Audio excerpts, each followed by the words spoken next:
जय श्री राम दोस्तों, स्वागत है हमारे यूट्यूब चैनल समृद्धि में। दोस्तों, आप लोग को धनतेरस से जुड़ी हुई सारे संशय आप लोग की इस वीडियो में मैं दूर कर दूंगी। आप लोग के क्वेश्चंस के अनुसार ये वीडियो बना है। तो कब आप लोग को खरीदारी करनी चाहिए, त्रयोदशी तिथि का व्रत जो लोग रहते हैं उनको कब रहना चाहिए, प्रदोष का जो लोग व्रत रहते हैं वो लोग कब रहेंगे, शुभ मुहूर्त क्या है धनतेरस की पूजा का, खरीदारी कब से कब तक आप लोग को कर लेनी है, पुरानी मूर्ति यदि आप लोग के घर में है तो उसको विसर्जन कब तक कर देना है, और नई मूर्ति की ही पूजा करनी है या पुरानी मूर्ति धातु की है तो आप लोग कर सकते हैं, क्या खरीदना शुभ रहेगा क्या अशुभ रहेगा, ये सब बातें इस वीडियो में बताऊंगी दोस्तों। तो वीडियो थोड़ी बड़ी हो जाए तो आप लोग घबराया मत कीजिए। सोचिए किसी किसी किसी को कोई बातों का ज्ञान नहीं रहता है, उन लोगों को भी समझाने के लिए हमें ये वीडियो बनाना पड़ता है, और छोटी छोटी बातों को तोड़ करके बताने में तो वीडियो बड़ी हो ही जाएगी। और कोशिश करती हूँ कि एक ही वीडियो में सारे आप लोग के क्वेश्चंस के जवाब भी मिल जाए।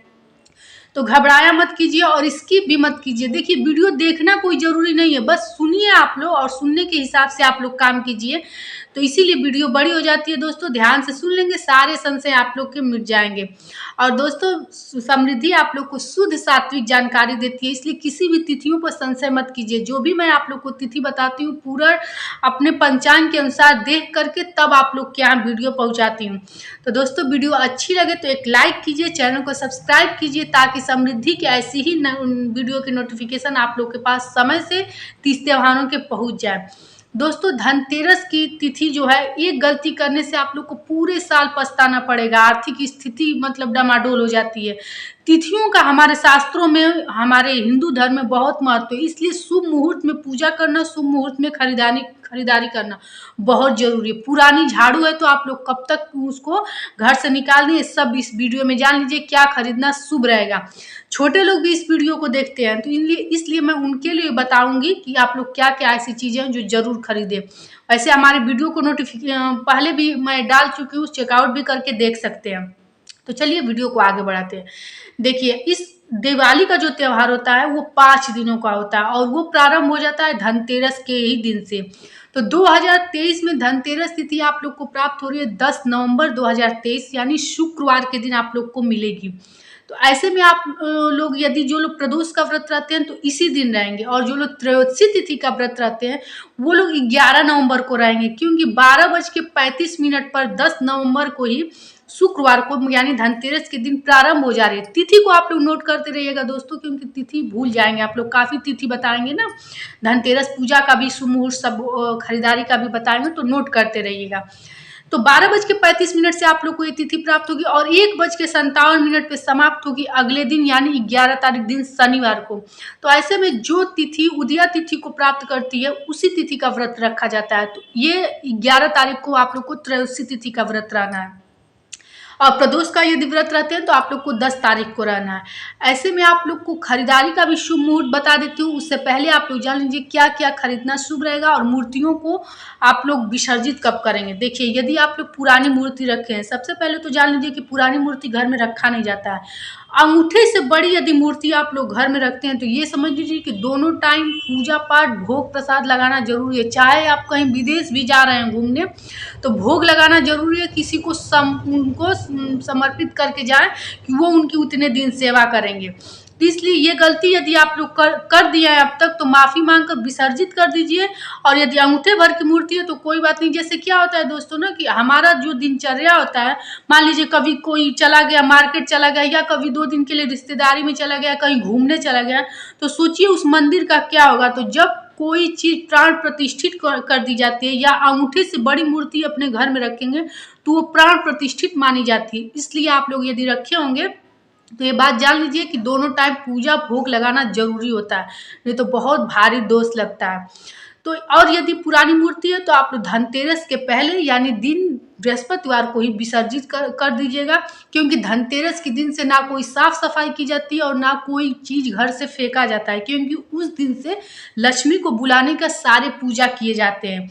यम का दिया आप लोग को बता दूं कि नरक चतुर्दशी, छोटी दिवाली जिसको कहा जाता है, यम के लिए यानी यमराज के लिए निकाला जाता है। रात्र में सब लोग खाना खा लेते हैं, तब उसकी भी शुभ मुहूर्त मैं आप लोग को बताऊंगी कि कब तक वो दीपक निकाल देना है। अब आप लोग को बता दूं कि क्या क्या खरीदना शुभ रहेगा। देखिए, सोना चांदी जो भी चीज हो सब लोग खरीद सकते हैं, लेकिन सबसे शुभ माना जाता है चांदी की चीजें। तो यदि आप लोग की स्थिति नहीं भी है तो एक चांदी का छल्ला ही अपने घर में लाएं, लेकिन जरूर लाइएगा दोस्तों। सफेद चीजों का लाना, कहा जाता है कि लक्ष्मी माता अत्यंत प्रसन्न होती हैं। और इस बार का धनतेरस तो 101 वर्षों बाद आया है। सोचिए कितनी बड़ी बात है। और ऐसे में यदि आप लोग और शुक्रवार को है, तो ऐसे में आप लोग यदि शुभ खरीदारी भी करेंगे, जैसे चावल सफेद चीजें, क्या होता है ना कि शुक्र मजबूत होता है, शुक्र भी मजबूत होगा, शुक्रवार का दिन भी है। और भौतिक शुक्र जब मजबूत होता है तो भौतिक सुख साधन का घर में एकदम अफड़ा तफड़ी मचा देता है। चंद्र मजबूत होगा, सार सभी लोगों के यदि मस्तिष्क बिगड़े होंगे, घर में क्लेश वगैरह होते होंगे, तो सारे लोगों के मस्तिष्क शांत हो जाएंगे। इसलिए आप लोग नमक हो या फिर चावल हो, मैंने वीडियो भी दे रखी है, इन सब चीज़ों की खरीदारी निश्चित इस दिन कीजिएगा। भले ही आप लोग के घर चावल से भंडार भरा हो, 2 ही मुट्ठी खरीदिएगा, 1 पाव सवा पाव खरीदिएगा, लेकिन जरूर खरीदिएगा। और एक चांदी का छल्ला ही खरीदें, लेकिन जरूर खरीदें। ऐसे में यदि आप लोग को झाड़ू खरीदना है तो 2 दिन मिल रहा है, धनतेरस के भी दिन खरीद सकते हैं और नरक चतुर्दशी यानी शनिवार के दिन तो झाड़ू खरीदना वैसे ही लाभप्रद है। तो आप लोग दोनों दिन झाड़ू खरीद सकते हैं। पुरानी मूर्ति है तो धनतेरस से पहले विसर्जित कर दें। और हाँ, धातु की भी मूर्ति है आप लोग, तो कहा जाता है हमारे शास्त्रों में कि मिट्टी की चीजों को खरीदना बहुत शुभ माना जाता है। और पूजा करके आप लोग देखते हैं कि हर साल हमारे यहाँ पंडाल रखा जाता है लक्ष्मी जी का या दुर्गा जी का, मिट्टी का पात्र हो या मिट्टी की मूर्त पे पूजा करना हो, बहुत अत्यंत हमारे शास्त्रों में शुभ माना जाता है। तो यदि आप लोग के पास धातु की भी है तो उनको भी मतलब गंगा जल से स्नान करा के पूजा कीजिए। लेकिन अगर आप लोग ज़्यादा शुभता चाहते हैं घर में, तो जरूर मूर्ति लाइए और नेक्स्ट डे उसको पूरे अच्छे से विसर्जित भी कर दीजिए। जैसे आप लोग हवन ववन की सामग्री विसर्जित करेंगे, वैसे आप लोग वो भी मूर्ति विसर्जित कर दीजिए। बहुत शुभ माना जाता है ये चीज़। एक बार अपने यहाँ का भी आप लोग नियम देख लीजिएगा। ये मैं सारी चीज़ें आप लोग को शुभता के लिए बताती हूँ। दूसरी चीज़ ये बताना चाहती हूँ कि मिट्टी की चीज़ें, जो कि दिया वगैरह आप लोग कितना भी मतलब ये बत्ती वगैरह से आप लोग डेकोरेशन कराइएगा, लेकिन दीपक मिट्टी का जरूर जलाइएगा। 21 दीपक तो पूजा स्थान पे जलाइएगा, बाकी अपने छत पे जरूर सजाइएगा, गौशाला में, हाता में, बागीचे में। कहा जाता है कि जितनी भी काली शक्तियाँ होती हैं इसी दीपक की वजह से समाप्त होती हैं। बाकी आप लोग इस समय मतलब जनरेशन बदल गया तो लोग काफ़ी वैसे सब दिए कैंडल जला देते हैं, लेकिन आप लोग मिट्टी के दीपक जलाइएगा। मिट्टी का दीपक का हमारे शास्त्रों में उठा करके देखेंगे तो बहुत मतलब विवरण है कि क्या क्या इससे आप लोग के घर के कष्ट दूर हो जाएंगे। इसलिए मिट्टी का दीपक जरूर जलाइएगा। और इसको धनतेरस के दिन ही खरीद लीजिएगा, और मूर्ति भी, क्योंकि रविवार के दिन और मंगलवार के दिन मिट्टी के पात्र नहीं खरीदे जाते हैं।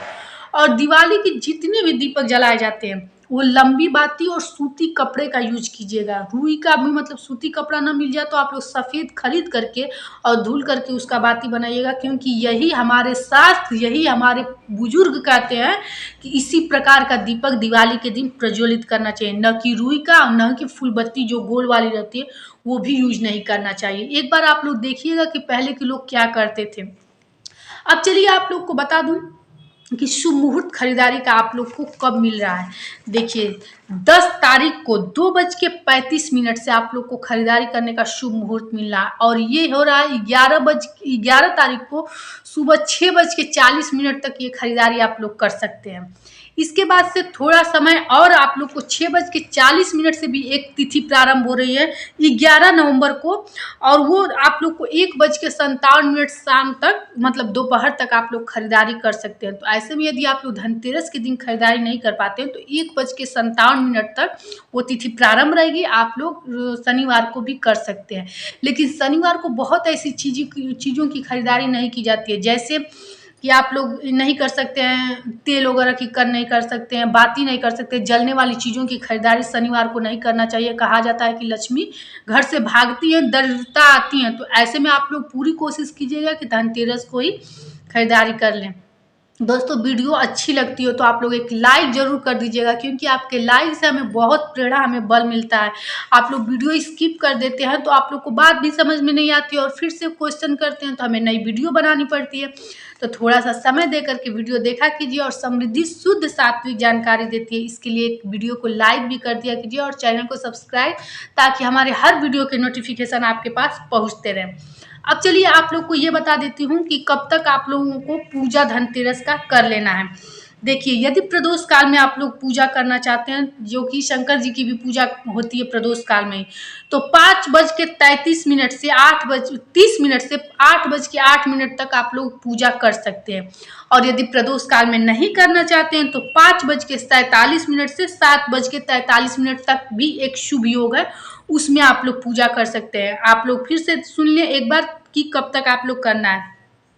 10 तारीख को शाम को ये पूजा करनी है, 5:47 से 7:43 तक आप लोग को पूजा करनी है।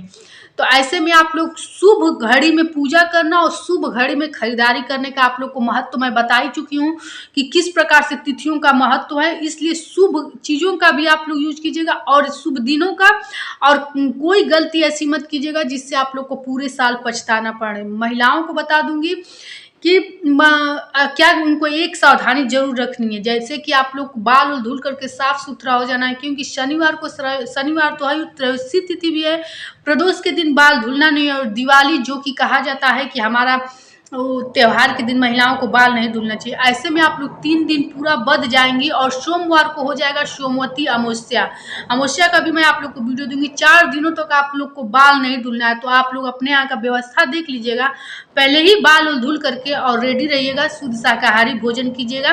क्या करेंगे, हम महिलाएं हैं, हिंदू पंचांग के अनुसार, यदि हिंदू धर्म के अनुसार चलते हैं तो तिथियों को मानना ही पड़ेगा। दोस्तों, वीडियो कैसी लगी एक लाइक के जरिए जरूर बताइएगा। दोस्तों, अच्छी लगी तो सब्सक्राइब भी कीजिएगा। फिर मिलेंगे नेक्स्ट वीडियो में आप लोग के क्वेश्चंस के जवाब लेकर के, फिर मिलेंगे। जय श्री राम।